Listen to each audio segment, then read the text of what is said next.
Welcome to the Tech Egg. Don't get scrambled. Enjoy the video. You start by enabling what you need. Open settings and confirm camera access is on. This lets the native app read QR patterns. Once done, unlock your iPhone and position it so the code fills roughly 1/3 to 1/2 of the screen. This gives enough resolution for detection.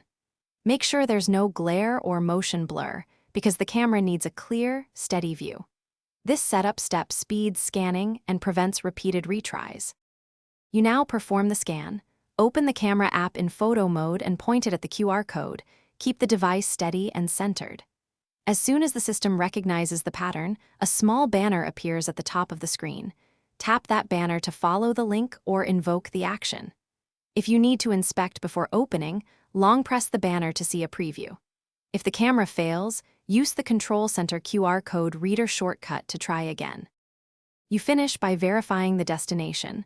Always glance at the URL or action in the banner before tapping, because safety matters. If you can't get a read, troubleshoot. Wipe the lens, add light, and shift distance by about 0.5 to 1 meter until focus locks. Make sure QR scanning is enabled in settings. If camera still won't detect, install a reputable QR app as an alternative. That single troubleshooting tip. Thanks for watching. Consider subscribing if I helped unscramble your problems.